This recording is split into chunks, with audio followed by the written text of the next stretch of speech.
Hi, hello. Yes, today we are going to talk about a topic. Yeah, it's a thing that I have to say I have heard hundreds of times from my clients. I'm so much further developed than my twin flame is, or my divine counterpart, my person. And I'm making this video to tell you I'm sorry. It is not true. It cannot be true. Sorry, your person is not behind you in your development. That is not possible. For one thing, I always use the example, imagine you are in 11th grade and you're not that good in math, but you're good in English, and you want somebody to teach you math and you would be willing to teach them English. You would not go to a 7th grader to learn to form a study group. That would be stupid, right? And you would go to another 11th grader, and if you want to form a study group, if you don't want just look at tutoring, then you may go to a higher student. But if you want to like have a study group, you would go to someone who is on your level, who has maybe some advantages that you don't have, and then you can complement each other. And the same thing is for our souls. Why would your soul that wants to evolve choose a 7th grader? It doesn't make any sense. It's not possible. It is just not possible. You can, it's law of attraction. You can only attract someone that is matching your frequency. You cannot attract somebody who's way below you. It's not possible. It is not possible. According to the law of attraction, it is not possible. You may perceive them as being behind, and that often happens because your counterpart probably they're mirroring you, meaning that they have like the counter energy. For example, what often happens is trauma bonding, and both people have the fear of abandonment. So one person, usually it's the woman, would try to hold on to the other person because of their fear, and the man is usually like, oh my god, she is bringing up so much feelings in me, that is scary, I need to control my feelings, so I better step back in order to control my feeling. So we do have the dependent and the avoidant personality type or relationship type, and they make a perfect counterpart. Why? By counterpart, I don't mean divine counterpart. We are still talking about distorted energy, so it's a distorted counterpart. You cannot attract a divine counterpart if you're still like deep in those issues. If you have done a lot of working, and then you can attract a divine counterpart to further develop. But if you still have like huge issues and abandonment issues, you would not attract a divine counterpart, but like a trigger partner, a learning partner. Trauma bonding could be a thing, or a catalyst. A catalyst could be a thing as well. What was I going to say? Give me a second. So we have the avoidance, and we have like the one who is holding on to. Yeah, exactly. Imagine both would be runners, both would be avoidant. There is no development going on. You would just pick the next person and you would run again. There's no development. If both are clingy, there is no development at all, and that's not what your souls want. Your souls wanted to meet in order to heal, in order to ascend, which means you need one person who is going away, who's triggering all of the abandonment fear of the first person, again usually the woman, and she's getting into that pain and has to heal it. And I know we're talking about manifestation and different timelines, but that is not always how we experience things. So I want to talk more about how you would experience it. I always tell my clients, imagine there's a scale, you find a counterpart and you connect, and you share 100% feminine and 100% masculine together. One side, usually the feminine, is stepping into too much in the feminine, but unfortunately the distorted feminine energy. The distorted feminine energy is fear of abandonment, sometimes anger, loss, being mad at the other person, pain, even, what is the word? Being emotionally totally, you could say, almost destroyed, devastated. That's the word I was looking for. Being devastated, and she's got all of the emotions. Always say, like, imagine you've got 100% feminine emotion that you share, And then the feminine all of a sudden takes like 80% because she's in all of that pain stuff. The other person, the guy, usually only has 20% of the feminine energy left, but he has to balance it. So he has to, since we always balance our own inner energy, so if one person has 80% feminine energy, there's only like 20% masculine energy left, and then the other person has like 20% feminine energy and 80% masculine energy. And the distorted masculine energy, again we're still talking about distorted energy, is running away. It's trying to oppress their feelings. It's telling the other energy, yeah, I'm not into you. Yeah, it's the runner. We have the chaser and the runner. And imagine again, both would be running, there would be no development. If both would be stuck to one another, no development. So the divine, or not the divine, the feminine energy, all of a sudden she's feeling all that pain that is coming up. And she feels him running. He is running. He's like, yeah, I don't want to talk to you in this energy. It's too much. So she's just slipping even more into the fear energy, which means he is slipping even more into the running energy, and it is blocking energy, maybe even ghosting her and stuff. And so the feminine, usually again, when I'm talking about feminine energy, I'm not talking about a woman and man. There could be homosexuals, and of course also the feminine energy could be incarnated in the man, and the masculine energy could be incarnated in the woman. So we're talking about energies. The feminine energies now feels all of that pain. The masculine not as much because he's oppressing it. Not saying it's not there, it's there, but he's oppressing it. He cannot feel it because again she's got all of the emotional energy. So it's her job to clear that and to come more into the center. And once she's coming to the center, she's drawing him into the center as well, and all of the oppressed emotional energy is coming back for him. And now he is the one who has to go through that stuff, which usually does take, they're quicker. The masculine energy is quicker. Why? Because the feminine energy, she's like way out here, and then she has a good day, and she's there and there and there. At one point she's learning to balance that. And even if he would try to oppress and kick her into the feminine energy, because that can happen as well, they're connected, she's noticing it because she's learned to balance it, and she's going right back into the center, drawing him into the center, which means he cannot run away anymore. She's holding him in his process by holding the middle. And I always tell my clients, it's not possible to always stay centered. That's not what we're supposed to do. It is about learning when we lost center and to go back in. And she's learning to do that more quickly.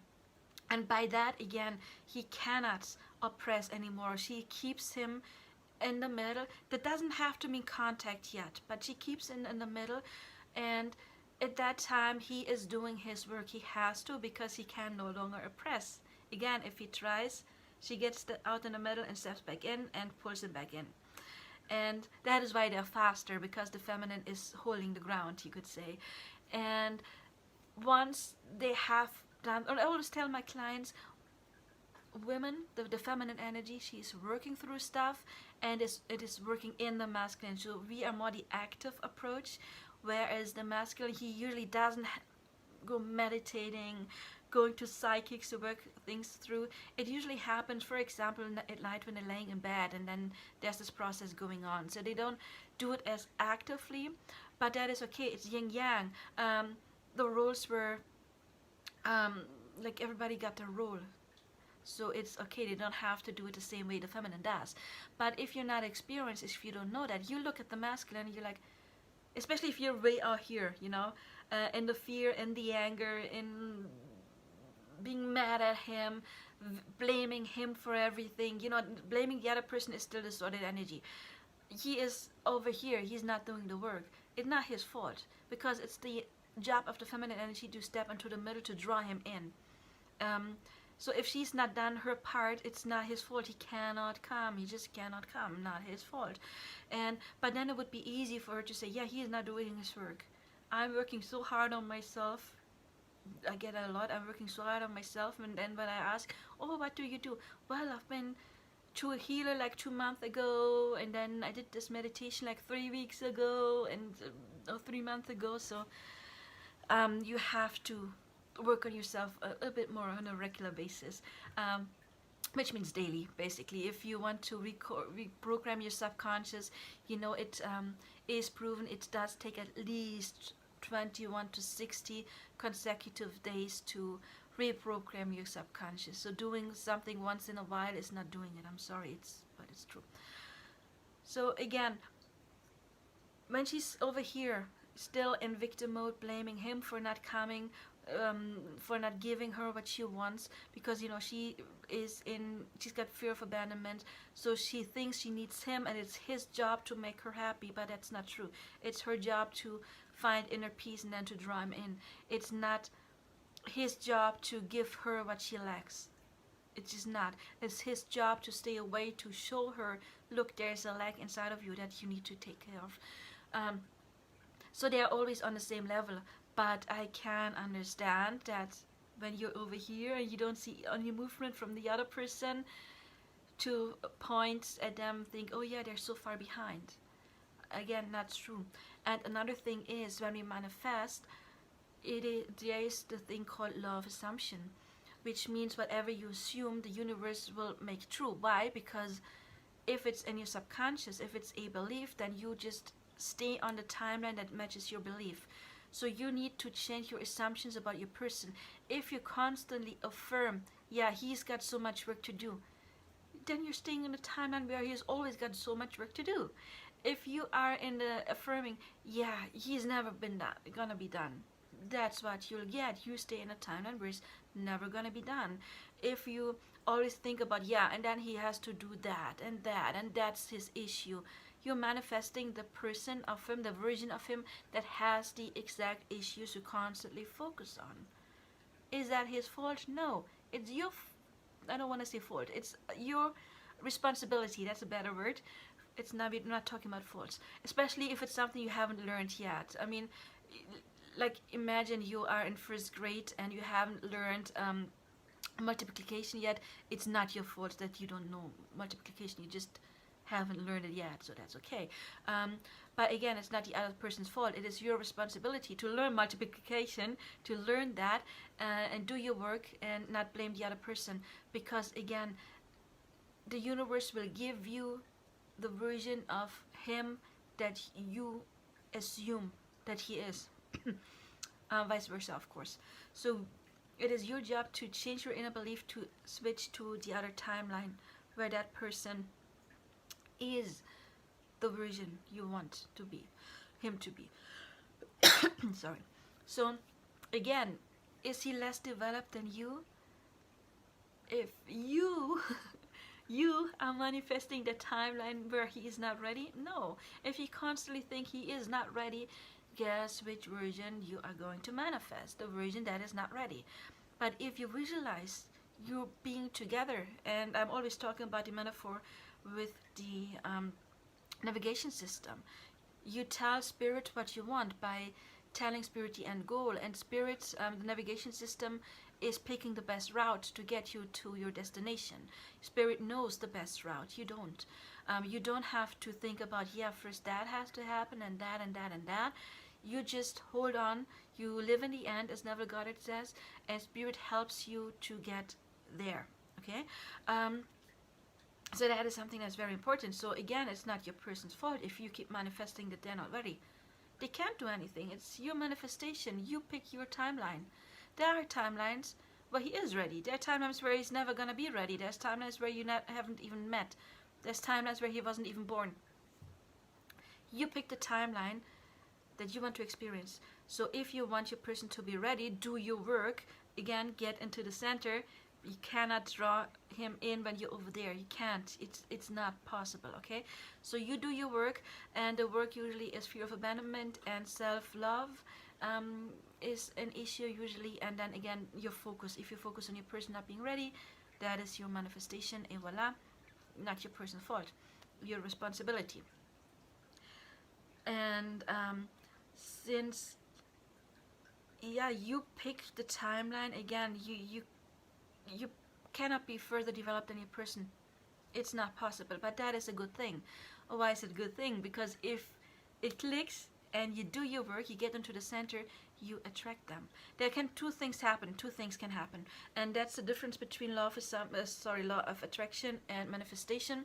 If you are in your center because you have filled your stuff, but you have negative belief systems like, yeah, he's not gonna be ready, then universe is like, okay, you are now in the energy of attracting true love. You are in your self-love, you have filled your abandonment stuff, you're ready for true love, but you don't believe it's him. Well, if that's your assumption, we have to listen to it. But there we got the other guy, and then you attract another guy. But if you are in the center and you 100% believe your person can do that as well, and you visualize you being together with that healed version of yourself and that person, then that is what you're gonna get. Because again, law of assumption, that is the timeline you're going to be put on. So you decide. If by you, I in that part mean your belief systems, your subconscious can decide whether it is going to be a new person or your person. However, you can consciously manifest your specific person to be your person, your happy ever after. So again, you don't have to worry about them being way behind you. First of all, again, not possible, and second of all, limiting belief system that will not help you get together. And you are the boss of your quantum bubble. You decide when your person is ready. Again, you cannot decide the exact timing. I do have a video on called Divine Timing and Patience. Please watch that if you have more questions on that. But you determine when your person is ready, because you get into the center and you attract them, you pull them in. Your person is not going to wait, or your person is definitely not going to come over here, because again, if you share 100% feminine and masculine energy, your person just can't, because there won't all of a sudden be 160% feminine energy and only 40% masculine. It's not gonna happen. It's science. It's just not gonna happen. So don't worry about your person being far behind. The longer you do worry about your person being behind, the longer you will stay in that timeline where you can't be together. So work on your assumptions. And again, I'm very honest. I'm very just like dishing it out. Forgive me for that, but it's just, I want to be as precise and clear as possible, because I want you to honestly understand those messages. So I'm rather being blunt than like sugarcoating it, and then you don't get the exact message. I want to be like the Ace of Swords. I want to be precise and clear as possible for you to understand, okay? And if you have more questions, you can leave a comment below. And also, please tell me, how do you like my videos? Please like and subscribe. If you do vibe with me, you can of course book your own personal reading, and then we can see what is happening between you and your person. Also, of course, I do astrology readings. Check out my astrology readings in my here at my channel. And I hope I see you in another video. So